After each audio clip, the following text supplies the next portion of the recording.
हमारे चैनल को सब्सक्राइब करें और बेल आइकन दबाएं। हाय, मैं हूं आदित्य श्रीवास्तव और आप मुझे अभिजीत के नाम से जानते हैं। For more episodes of CID, subscribe to live crime and hit the bell icon. Vicky, मैंने कहा ना तुमसे, मेरी सारी मीटिंग्स कैंसिल कर दो। हाँ, दिल्ली वाली मीटिंग भी। मैं बहुत ही बड़ी मुसीबत में फंस गया हूँ। मैं घर से बाहर नहीं निकल सकता हूँ। अजीब मुसीबत है। पैसा कम हो तो गरीबी परेशान करती है, और जब पैसे ज्यादा आ जाते हैं तो इनकम टैक्स वाले साथ आते हैं। ये तो अच्छा हुआ मुझे पता चला कि रेड पड़ने वाली है, नहीं तो पता नहीं क्या हो जाता। हाँ, कैसे भी करके सारा पैसा मुझे घर से बाहर लेके जाना है, और उसके बाद मैं शहर से कहीं दूर छुट्टियां मनाने चला जाऊंगा। ठीक है, मैं बाद में तुमसे बात करता हूं।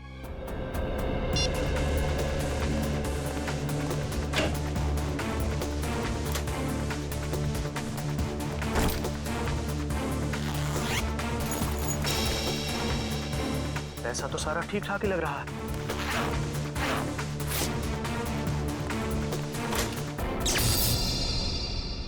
अरे, ये लाइट कैसे चली गई? ऐसे तो कभी जाती नहीं है लाइट।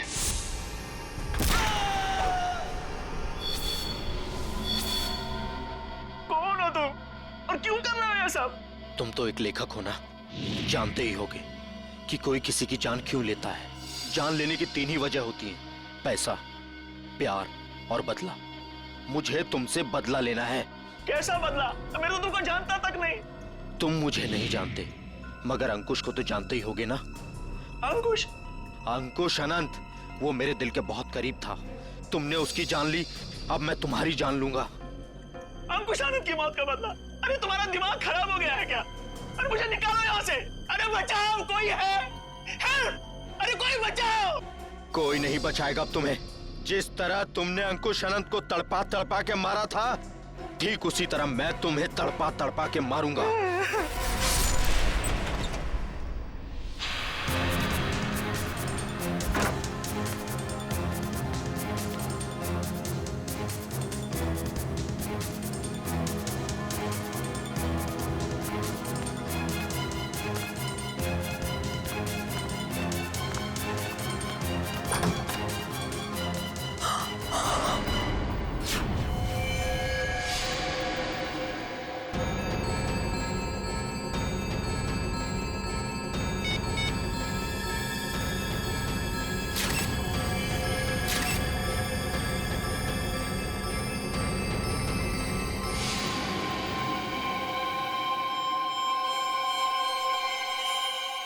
ये क्या है? चाकू?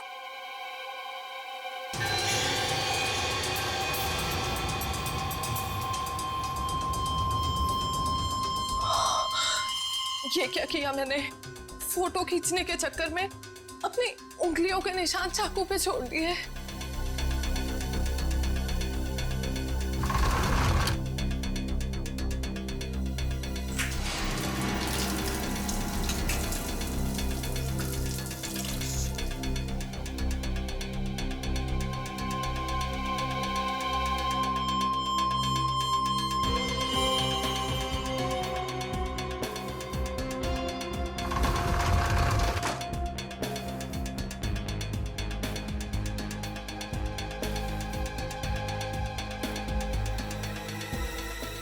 अभी बाहर के पब्लिक फोन से सीआईडी को फोन कर देती हूँ।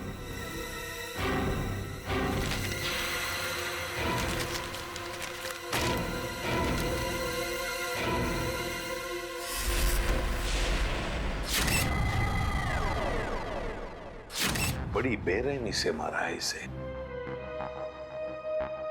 गला तो पूरा चीर के रखा है। देखने से लगता है कि खूनी के दिल में इसके लिए बहुत नफरत थी। हाँ, बदला लेने के लिए किया गया खून नहीं ये। वरना ये देखो, एक पैसे को हाथ नहीं लगाया, एक पैसे को भी।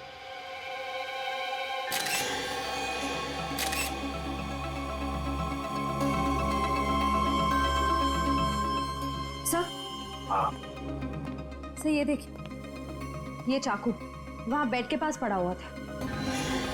सर, इस चाकू पे तो जरा भी खून नहीं लगा हुआ है, बिल्कुल साफ है। श्रेया, स्प्रे मार के देखो जरा। सर,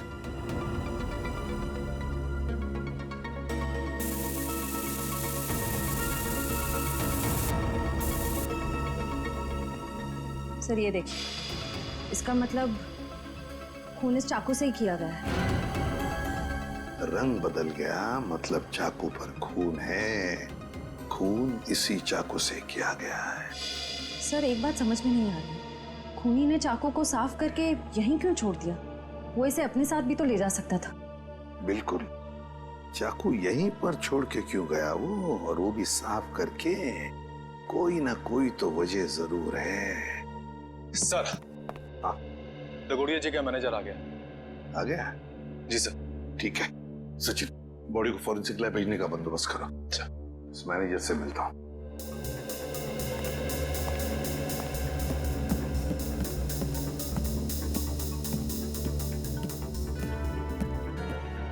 सर ये सब कैसे हो गया सर? मुझे यकीन नहीं हो रहा है सर। सर कल रात को ही तो मेरी दगोड़िया सर से फोन पे बात हुई थी, तब तो सब ठीक था। दगोड़िया जी का किसी के साथ कोई झगड़ा वगड़ा था? कोई दुश्मनी थी? नहीं सर, जहां तक मुझे याद है ऐसा कभी उन्होंने कोई जिक्र नहीं किया। एक लड़की ने हमें फोन किया था, वो कहाँ है? सर लड़की ने? हाँ। नहीं सर, दगोड़िया सर के परिवार में इनके अलावा और कोई नहीं है। दगोड़िया सर अकेले ही थे। तो सर फिर जिस लड़की ने हमें फोन किया था वो कौन थी? सर कहीं वही लड़की खूनी तो नहीं थी? नहीं श्रेया, ये लड़की खूनी नहीं हो सकती। लाश को उठा के ऊपर लटकाना कोई आसान काम नहीं है, ये कोई लड़की नहीं कर सकती। सर एक और बात समझ में नहीं आ रही, लड़की हमें इन्फॉर्म करने के बाद कि खून हुआ है यहाँ पे, खुद कैसे गायब हो गई? डर गई होगी और शायद इसीलिए उसने लैंडलाइन से, मेरा मतलब है पीसीओ से, हमें फोन किया होगा। ऊपर जो पैसों से भरी बैग है, क्या जानते हैं आप उस पैसे वाले बैग के बारे में? दरअसल दगोड़िया सर कल काफी परेशान थे। एक्चुअली उन्हें पता चला था कि उनके घर में इनकम टैक्स की रेड पड़ने वाली है, और इसीलिए उन्होंने अपनी सारी मीटिंग्स भी कैंसिल करवा दी थी।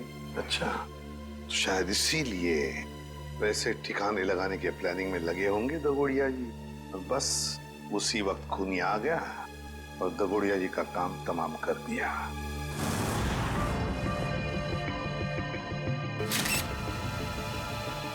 एक मिनट, ये देख रहे हो इसके गाल पर ये नीला नीला निशान? हाँ सर। ये देखो, ये निशान दोनों तरफ। ये कोई जहर का चक्कर तो नहीं हो सकता है सर? लेकिन वैभव, ऐसा लगता है जैसे ये उंगलियों का निशान है। कहीं ऐसा तो नहीं कि खूनी ने इसका मुंह दबाने की कोशिश की हो? इसे देख के तो ऐसा ही लग रहा है सर। पर क्यों? कहीं ऐसा तो नहीं कि खूनी इसका मुंह खोलना चाहता हो सकता है। इसका मुंह देखना चाहिए खोल के।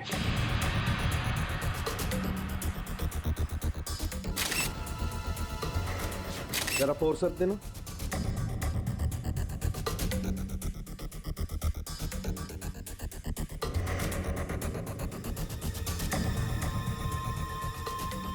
ये देखो, इसके मुंह में ये कागज का टुकड़ा, क्या हो सकता है ये?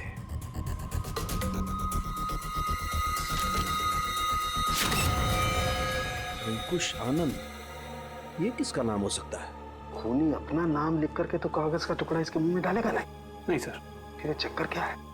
अरे देखो, कागज के दोनों तरफ खून भी लगा हुआ है। साळुंखे, ये कागज तुझे दगोड़िया के मुंह में से मिला? हाँ बॉस, मुझे भी बड़ा ताजुब हुआ। कोई खूनी किसी के मुंह में कागज रख के क्यों जाएगा?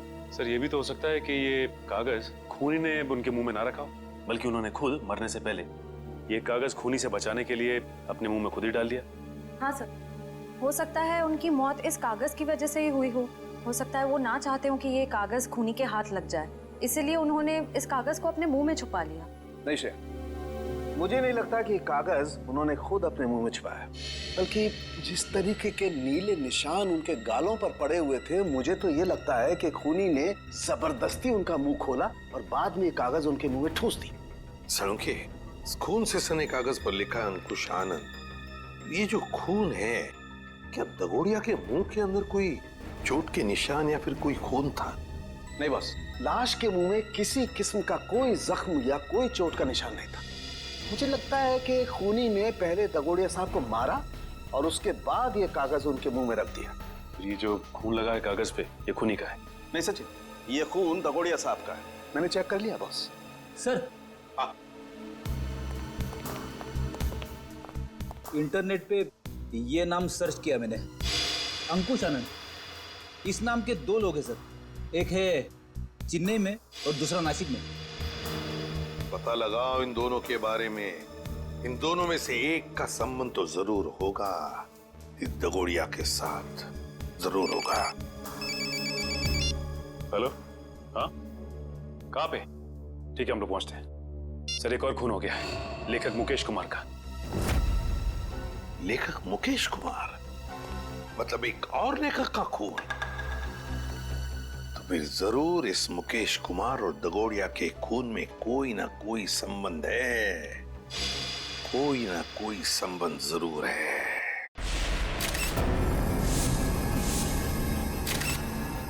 बड़ी बेरहमी से कत्ल किया इसका। सालुंके सर, ये ग्लास बॉक्स एयर टाइट ही है ना? हाँ काविन, किसी ने इस बेचारे को इस ग्लास बॉक्स में जबरदस्ती बंद कर दिया, और क्योंकि ये ग्लास बॉक्स एयर टाइट बंद है, इसलिए इस बेचारे को बिल्कुल हवा नहीं मिली, और ऑक्सीजन नहीं मिलने के कारण इस बेचारे का दम घुट गया और ये मर गया। हाँ सर, ये इसके हाथ पे लगे हुए जख्म और ये नाखूनों का निशान और इस पे लगा खून तो यही बताता है कि इन्होंने अपने आप को बचाने की बहुत कोशिश की। एक काम करते हैं, पहले इस लाश को बाहर निकालते हैं। Yes sir.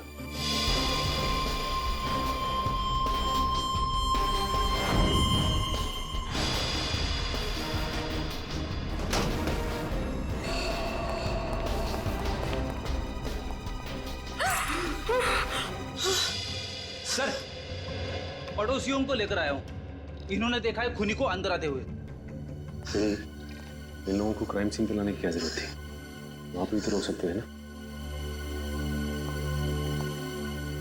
जी कहिए, क्या देखा आप लोगों ने? सर, मैं घर की बालकनी में अखबार पढ़ रहा था, तभी मैंने देखा कि एक आदमी ट्रॉली में इस बॉक्स को रखकर घर के अंदर जा रहा है।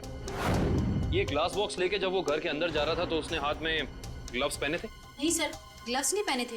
अच्छा, ये आदमी अकेला था या फिर इसके साथ कोई और भी था? वो अकेला था। तुमने उसका चेहरा देखा? स्केच बनवा सकते हो?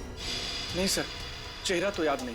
पर हाँ, उसका बायां कंधा बार बार हिल रहा था, जैसे कि कोई कपकपाहट हो रही हो।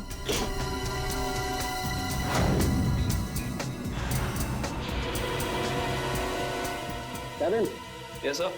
एक मिनट।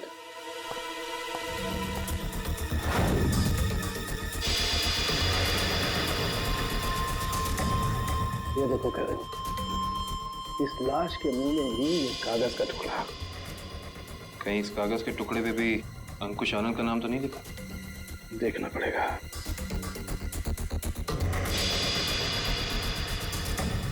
इस पे तो रिजू कालिया लिखा हुआ। रिजू कालिया? ये तो रिजू कालिया इनकी किताब का ही एक किरदार है, और उसकी भी मौत कहानी में बिल्कुल इसी तरह से हुई थी, दम घुटने की वजह से। इसका मतलब ये अंकुश आनंद, ये भी दगोड़िया की किसी किताब का किरदार है, और ये सारा का सारा काम सीरियल किलर का है, तो एक के बाद एक लेखकों को बिल्कुल उसी तरह से मार रहा है जैसे कि लेखक अपनी कहानी में किरदार को मारता है। ऐसे ही लगता है। सालुंके सर, ये ग्लास बॉक्स पे कोई फिंगरप्रिंट्स मिले अभी तक कि नहीं? अभी कागज ढूंढा यार, फिंगरप्रिंट्स अभी ढूंढना बाकी है।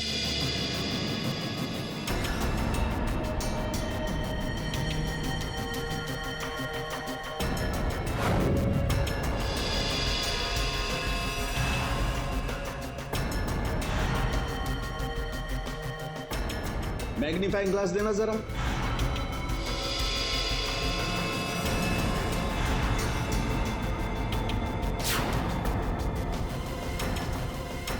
ये कैसे निशान है? कैसे निशान मतलब? डैडी, मैंने अपनी पूरी जिंदगी में उंगलियों के निशानों पर अंग्रेजी के अक्षर छपे हुए नहीं देखे। उंगलियों के निशानों पे अंग्रेजी के अक्षर? हाँ काविन, देखा था। जरा ग्लास दे। ये लीजिए।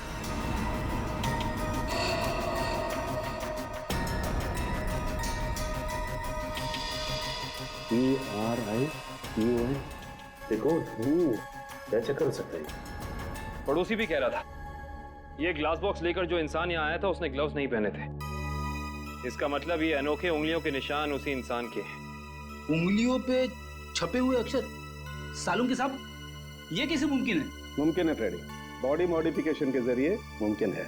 लेकिन सालुंके साहब, अगर खूनी एक एक कदम फूक फूक के रख रहा है तो फिर उसने हैंड ग्लोव्स ना पहनने की गलती कैसे की? क्योंकि ये गलती नहीं है, बल्कि जानबूझ के किया गया है। ये सीरियल किलर अपने हर खून पे अपना सिग्नेचर छोड़ रहा है, इन अनोखे उंगलियों के निशान के जरिए। हाँ, और इस तरह के निशान हर आदमी अपनी उंगलियों पर बनवा भी नहीं सकता। और इस तरीके के निशान हर जगह बन भी नहीं सकते। इस शहर में ऐसे बहुत कम टैटू पार्लर हैं जहां इस तरीके का बॉडी मॉडिफिकेशन होता हो, बहुत कम।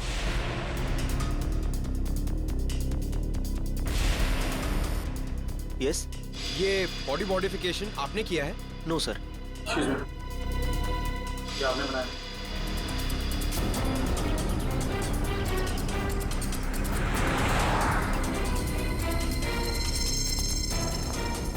अभी बिजी हूं मैं, बाद में आना। हम भी बहुत बिजी रहने वाले लोग हैं, बाद में आने का वक्त नहीं है हमारे पास। बिना अपॉइंटमेंट के आ रहे हो? मैं तुम्हारा टैटू नहीं बनाऊंगा। सीआईडी शिवा, बाद में आना। क्या हुआ सर? मैंने कुछ किया क्या? शहर में कुछ खून हो रहे हैं। खून?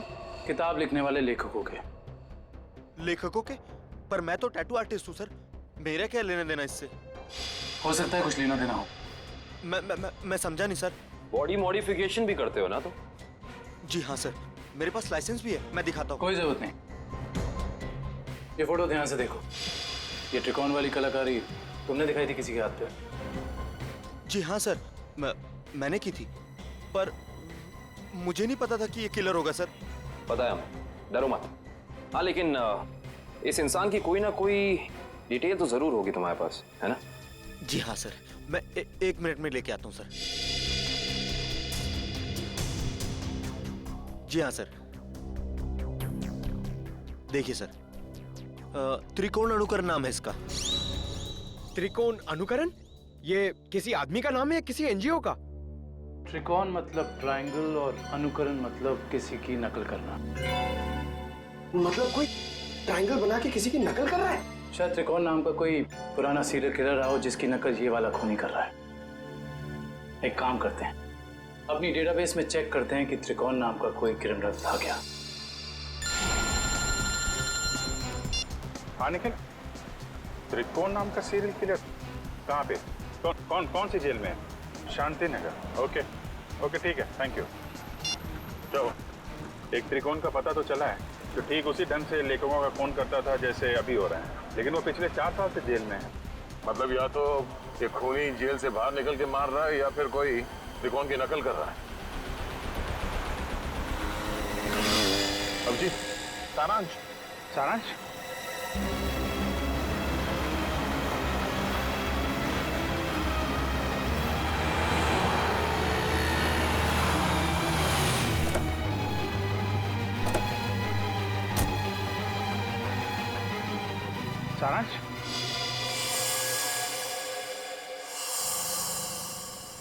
नहीं अंकल, मैं तो अभिषेक हूँ। माफ करना, हम इसे कोई और समझ बैठे। सर 15 दिन हो गए, अखबार, न्यूज़पेपर्स, हर जगह कोशिश कर ली, मगर सारांश हमें मिला ही नहीं सर। मिलेगा पंकज, जरूर मिलेगा। मेरा दिल बोल रहा है सारांश हमें जरूर मिलेगा। सर, ये लोग सीआईडी से आए हैं। आइए आइए सर, मैं आप ही लोगों का इंतजार कर रहा था। त्रिकोण से मिल सकते हैं हम लोग? हाँ हाँ, क्यों नहीं। पर सर, मुझे नहीं लगता कि त्रिकोण ये सारे खून कर रहा है, क्योंकि इस जेल से बाहर निकलना बिल्कुल ही नामुमकिन है। अच्छा, इस त्रिकोण का स्वभाव कैसा है अभी यहाँ इस जेल में? हिंसक और खतरनाक ही है या? नहीं नहीं सर, ऐसा बिल्कुल भी नहीं है। वो तो बहुत ही शांत और सुलझा हुआ है। मैं तो खुद चाह रहा था कि सरकार से अपील करूं कि उसकी सजा माफ कर दी जाए। अब ये कोई संयोग तो नहीं हो सकता कि कोई उसकी नकल करके खून कर रहा है? हाल ही में कोई आया था उससे जेल में मिलने के लिए? नहीं सर, आप तो जानते हैं कि वो स्पेशल सेल में है, और स्पेशल सेल में बाहर वाला तो क्या, कोई जेल का कैदी भी उससे नहीं मिल सकता। चलिए जरा मिल लेते हैं।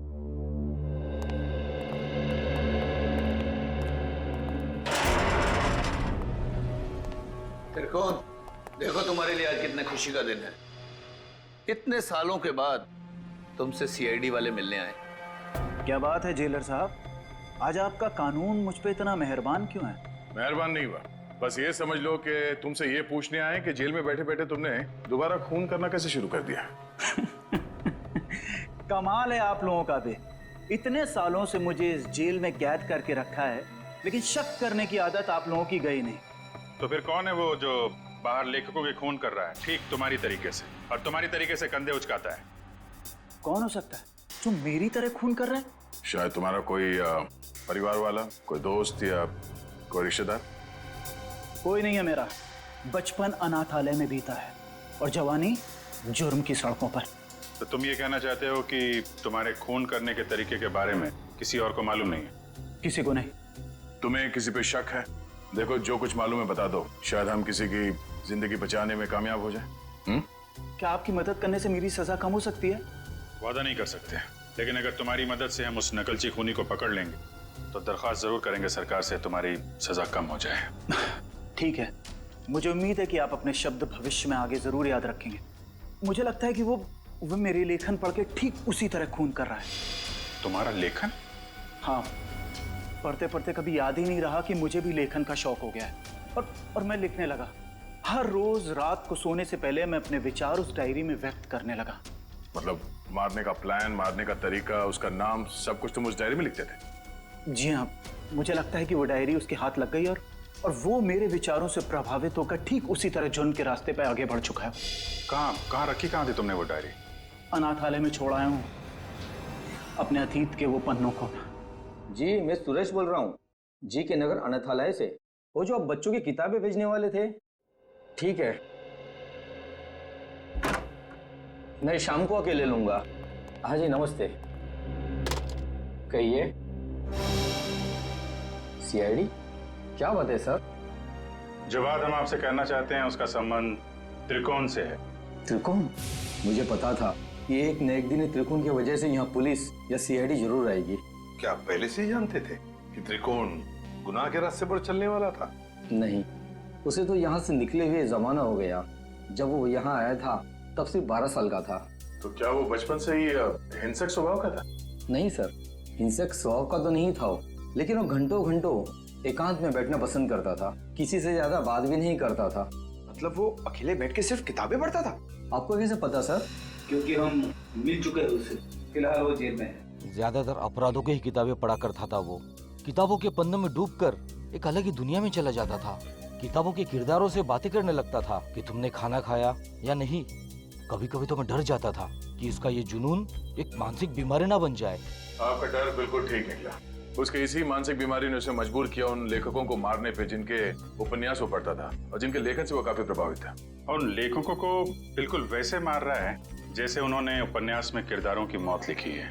मुझे इस बात से जरा भी हैरानी नहीं हो रही है, क्योंकि अगर उसका कोई पसंदीदा किरदार उपन्यास में मर जाता तो चीख चीख कर रोता, लेकिन अब तो जेल में है ना, तो आप लोग यहाँ क्यों? देखिए, लेखकों के फिर से खून हो रहे हैं, बिल्कुल उसी तरह से जैसे त्रिकोण करता था। मतलब त्रिकोण जेल से भागकर फिर से खून कर रहा है? नहीं, त्रिकोण तो अभी भी जेल में है। कोई और है जो त्रिकोण की तरह नकल करके लेखकों का खून कर रहा है। किसी पे शक है आपको? नहीं सर, मुझे किसी पे शक नहीं है। चलो ठीक है, मगर त्रिकोण यहाँ पर जिस कमरे में रहता था, क्या वो कमरा हम देख सकते हैं? सर, वो तो बहुत पुरानी जगह है, अब वहाँ कोई नहीं रहता है। फिर भी ठीक है सर, आइए।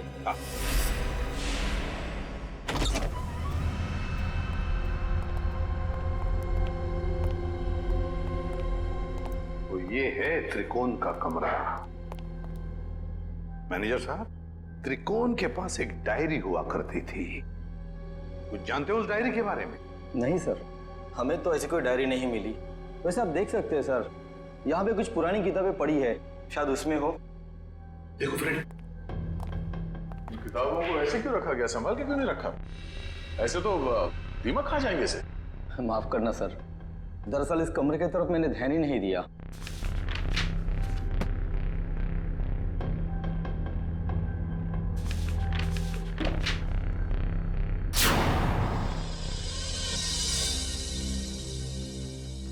सर, डायरी तो दिख नहीं रही।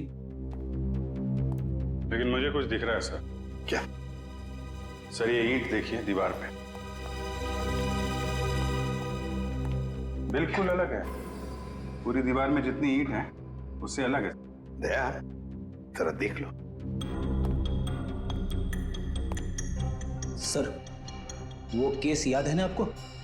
दीवार से लाशें निकलने वाला केस। कहीं इस केस में भी ऐसा ही कुछ? डायरी ढूंढ रहे हम, समझे? लाशें नहीं।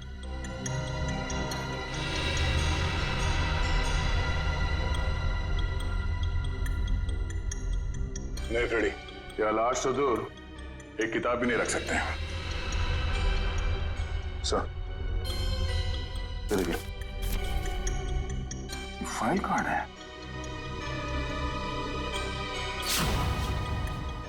हाँ, त्रिकोण। मतलब वो नकलची खूनी डायरी निकाल के ले गया। अभिजीत, ये जरूर त्रिकोण के डायरी का कवर है। मतलब यहाँ जो भी आया था वो जानता था कि त्रिकोण ने अपनी डायरी कहाँ छुपा के रखी है। ये यहाँ त्रिकोण के बाद में कोई रहता था? हाँ सर, एक लड़का रहा करता था, सुंदर नाम था उसका। ये सुंदर बाद में भी कभी आया था यहाँ इस कमरे में? हाँ सर, आया था। महीने भर पहले वो मुझसे मिलने आया था और कुछ दिन यहाँ रहा भी हो, अपनी पुरानी यादें ताजा करने के लिए। अच्छा, सुंदर। सुंदर का पता तो होगा ना आपके पास?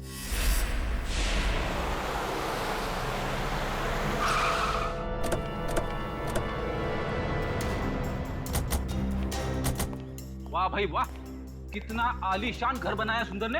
अंदर चल के देखते हैं और क्या क्या आलीशान राज छिपा रखे हैं सुंदर ने। दरवाजा तो खुला हुआ है, कहीं भाग तो नहीं गया सुंदर? लगता है कुछ कर पड़े। सुंदर! ओह माय गॉड, वो देखो।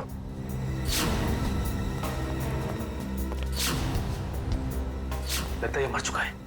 गोली मारकर जान ली है इसकी, वो भी 3-3 गोलियां। खून भी गीला है, मतलब कातिल आसपास ही है, यहीं कहीं। गोली चलने की आवाज इस तरफ से, चलो देखते हैं।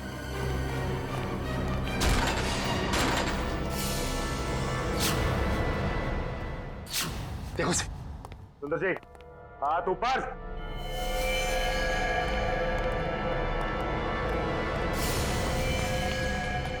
माय गॉड, खूनी बाहर है। दिव्या, विक्रम, पकड़ो उसे।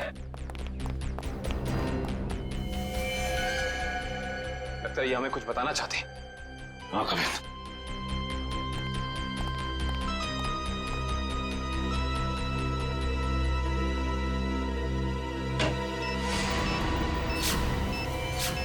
यहाँ बॉम्ब है, सिर्फ 30 सेकंड बाकी है, निकलते हैं यहाँ से। चलो, चलो जल्दी। चलिए। मैं मेरी मीना को ऐसा छोड़ के नहीं जा सकता। मीना, मीना, अरे रुक जा, मर जाएगा।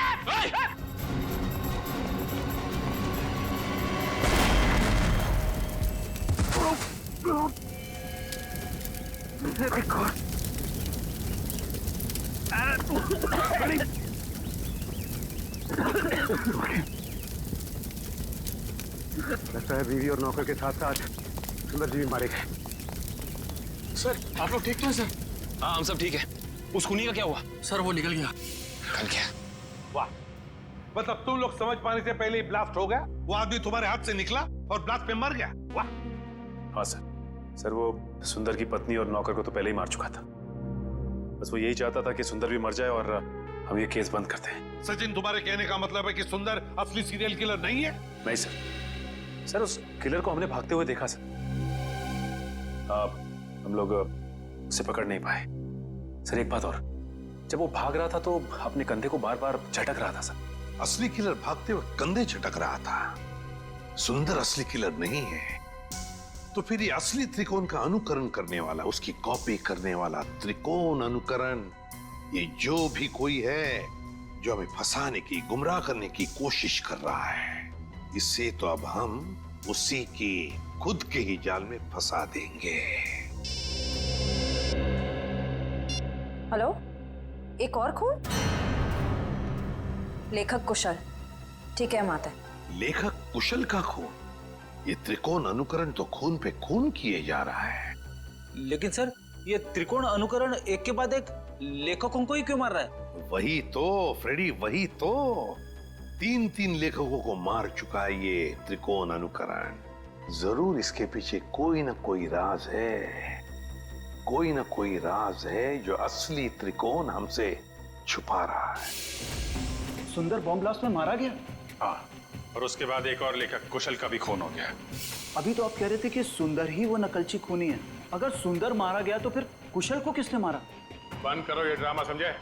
सुंदर के घर के बाहर जो मुजरिम भाग रहा था वो भी अपने कंधे को वैसे ही झटक रहा है जैसे तू झटक रहा है। अब ये बताओ कि तुम इस जेल से बाहर जाते कैसे हो? हाँ? राज क्या है इसके पीछे? साहब कैसी बातें करते हैं आप हैं? आम जेल से कैदी का भागना इतना मुश्किल है तो फिर आपको लगता है कि मैं इस खास जेल से इतनी पहरेदारी होने के बावजूद भाग सकता हूँ? तुम्हारे अनाथालय वाले कमरे में सुंदर के अलावा कोई और नहीं रहा था, तो वो डायरी किसी और ने कैसे पढ़ी?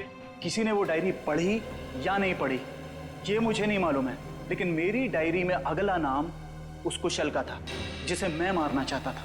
मतलब उस लिस्ट में किस किस के नाम है तुम्हें अभी भी याद है? जी मेरे पास लिस्ट है, आप चाहें तो मैं उसकी एक कॉपी दे सकता हूँ।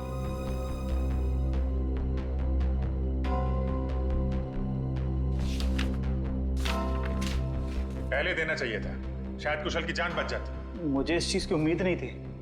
आशा करता हूं कि आगे किसी और की जान नहीं जाएगी। दीपक, आखिरी नाम दीपक का है।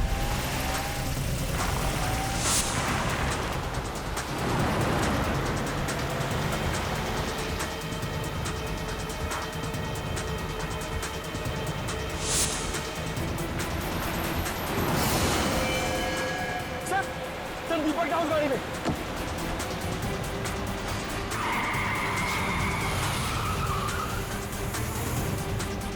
उसमें? हाँ सर।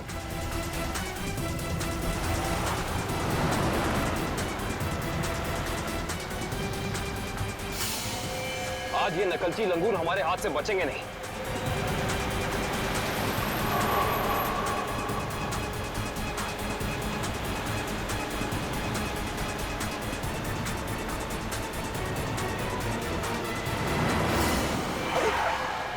ये कौन आ गया? कोई शराबी होगा सर, इसकी वजह से हमारा खून ही हाथ से निकल जाएगा।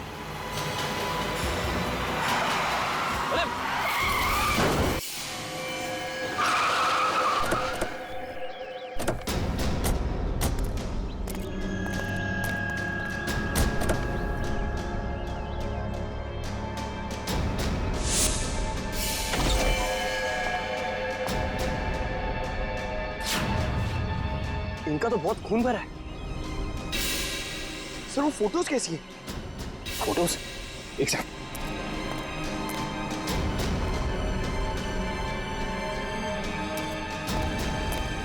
ये देखो, ये तस्वीरें केसी डगोडिया के क्राइम सीन की तस्वीरें इनके पास। ये फोटोज इसके पास कैसे आई सर?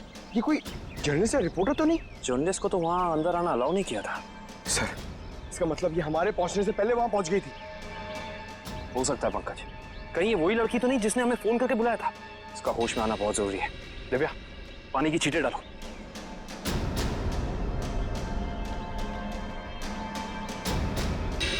मैडम आप ठीक तो हैं? आप ठीक तो है ना? हाँ मैं ठीक हूँ। हम लोग सीआईडी से हैं। ये तस्वीरें आपके पास कहाँ से आई? देखिए मैडम, जो भी आपको पता है हमें सब साफ साफ बता दीजिए, वरना इन लेखकों के खून में आप फंस जाएंगी। देखिए सर, मैं तो डगोरिया साहब की असिस्टेंट हूँ। वो मेरी मदद कर रहे थे मेरा पहला क्राइम नॉवल लिखने में, लेकिन उस दिन जब मैं उनके यहाँ पहुंची तो उनका खून हो चुका था।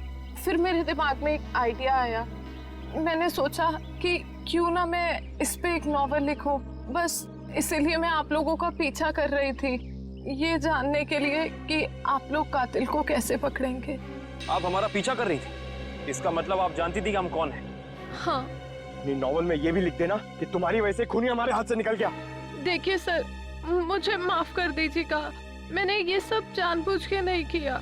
वो मेरी गाड़ी का ब्रेक अचानक फेल हो गया था, इसीलिए। सुनिए, अगर आपकी इस गलती की वजह से दीपक को अपनी जान गंवानी पड़ी ना, तो ये कानून आपको कभी माफ नहीं करेगा।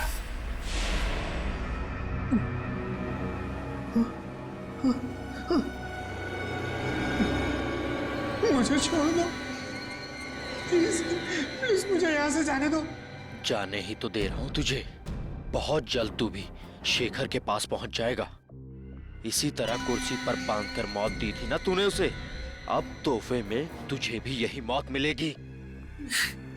बस थोड़ा सा इंतजार। इस मौत के उपन्यास का लेखक रचयिता भी आ रहा है तेरा साथ देने के लिए। त्रिकोण। सर जेलर साहब अंदर नहीं है।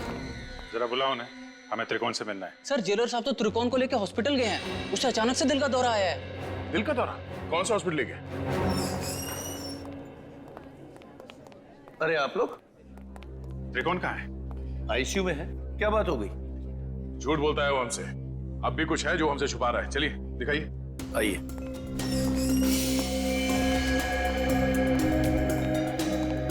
कहाँ है ये त्रिकोण? कहाँ है? अभी तो यही था, कहाँ चला गया? सर कहीं वो हॉस्पिटल से भाग तो नहीं गया दीपक को मारने के लिए? भाग कैसे सकता है? यहाँ कौन था? कौन वार्ड बॉय था यहाँ पे? सर मकरंद था। ये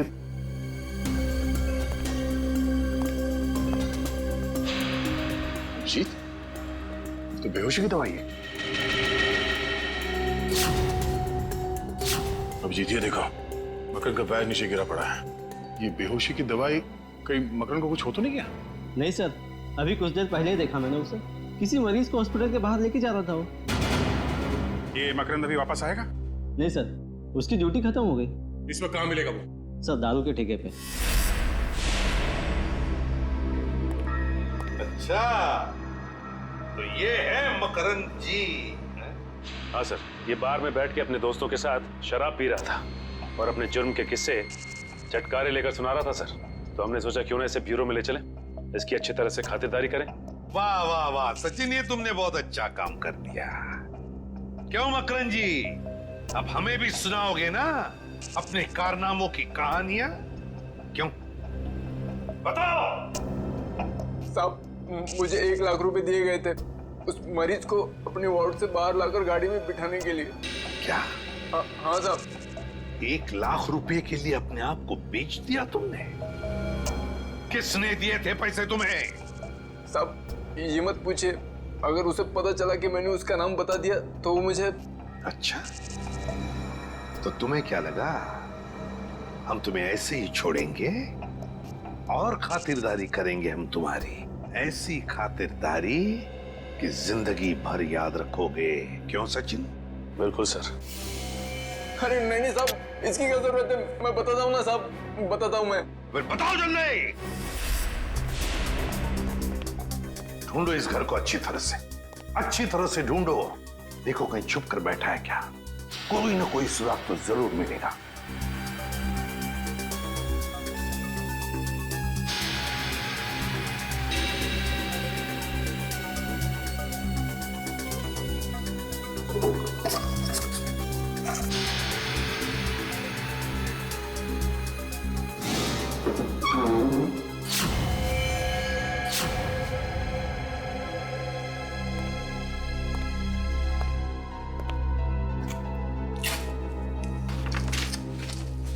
सर, हाँ ये देखिए सर, ये कैबिनेट के पीछे कुछ रखा हुआ था।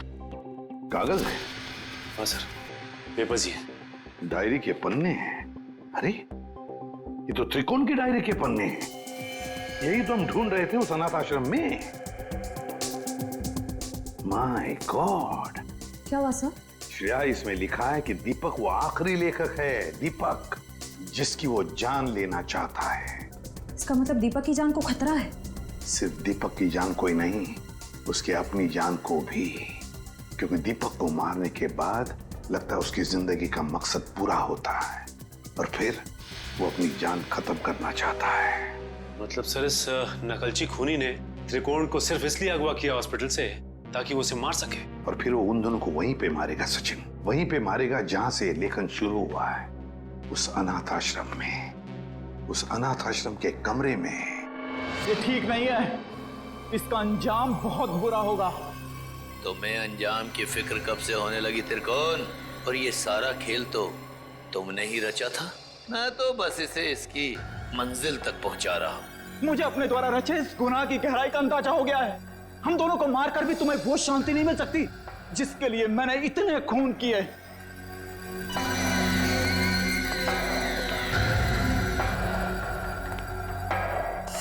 हाँ हाँ, क्यों नहीं, पर मुझे नहीं लगता कि ये सारे खून त्रिकोण ही कर रहा है। बहुत देर हो चुकी है त्रिकोण। तेरे प्रवचन अब ना तो तेरी जान बचा सकते हैं और ना ही दीपक की। नहीं चला, तुम ऐसा नहीं कर सकते। अब तुझे मैं बिल्कुल वैसे ही मारूंगा।